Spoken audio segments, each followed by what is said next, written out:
Bonjour et bienvenue dans l'entretien de l'intelligence économique, l'émission consacrée aux coulisses de la mondialisation. À la lecture d'un tel ouvrage, on ne sait plus comment qualifier ce capitalisme.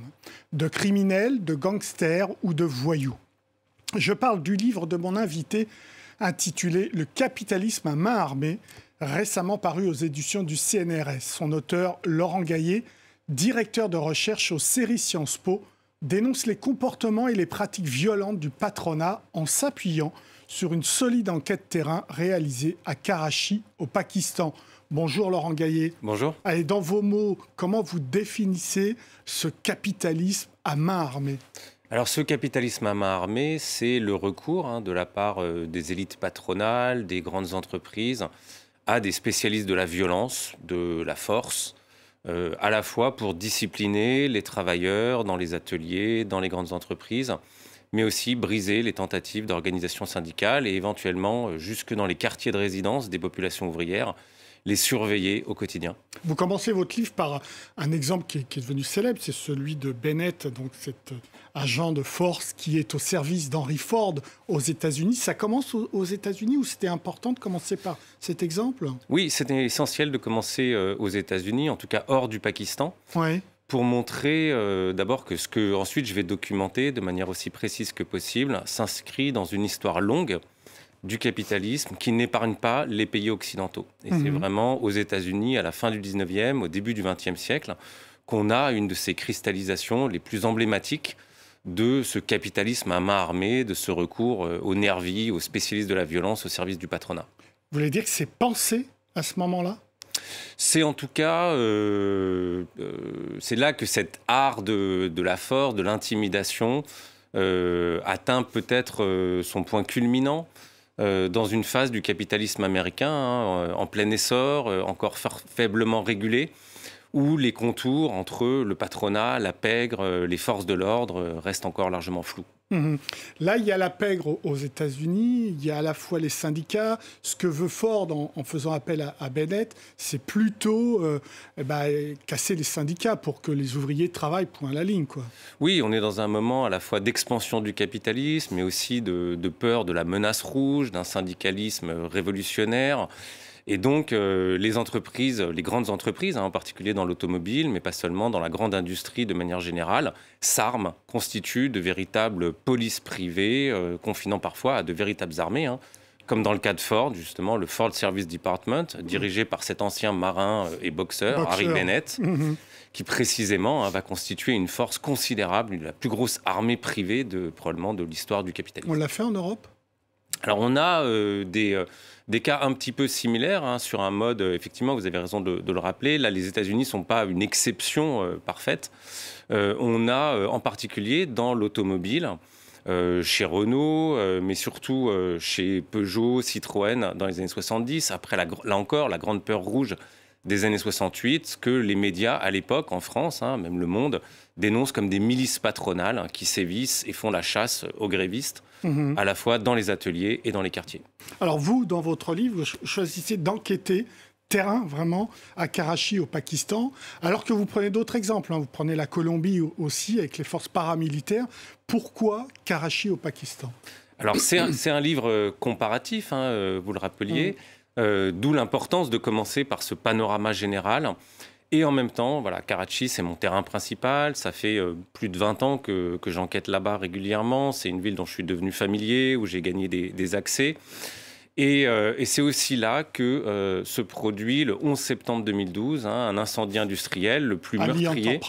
Où les Ali Enterprises, cet atelier de confection, s'embrase. On a 255 victimes. C'est l'incendie industriel le plus meurtrier de l'histoire mondiale. Et ça va être le point de départ de l'enquête, dont je vais essayer de dérouler les différents fils pour reconstituer cette variante locale du capitalisme à main armée. Alors vous êtes aussi photographe, et donc vous montrez des photos de terrain qu'on voit aussi, vous nous en avez montré quelques-unes.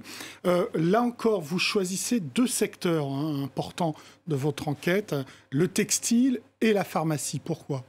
Alors le textile, c'est le nerf de la guerre au Pakistan, c'est le secteur... 30% du PIB, c'est ça ? C'est près de 30% du PIB, c'est surtout 60-70% des exportations, donc un secteur absolument vital dans un pays confronté à une crise notamment financière, économique et financière récurrente. Donc c'est un secteur, ça a été la base de l'industrialisation pakistanaise. Et en échange de cette contribution à la survie même de la nation pakistanaise, l'État, et en particulier l'appareil militaire au sein de cet État, a concédé des passe-droits, et notamment différentes formes à la fois de pratiques illicites et de pratiques répressives sur lesquelles l'État a fermé l'œil en échange de cette contribution au trésor public. Idem pour la pharma ? Alors la pharmacie, c'est un petit peu différent, c'est justement un secteur plus régulé, donc l'idée c'était précisément de comparer ces deux secteurs et de voir qu'en dépit de son caractère plus régulé, notamment pour répondre à des injonctions internationales en termes de respect de normes drastiques, draconiennes dans la fabrication de médicaments, ce secteur reproduit malgré tout certaines pratiques répressives, notamment vis-à-vis des tentatives d'organisation de la population ouvrière. Donc ce que vous écrivez d'abord, le souci des entrepreneurs, c'est leur sécurité.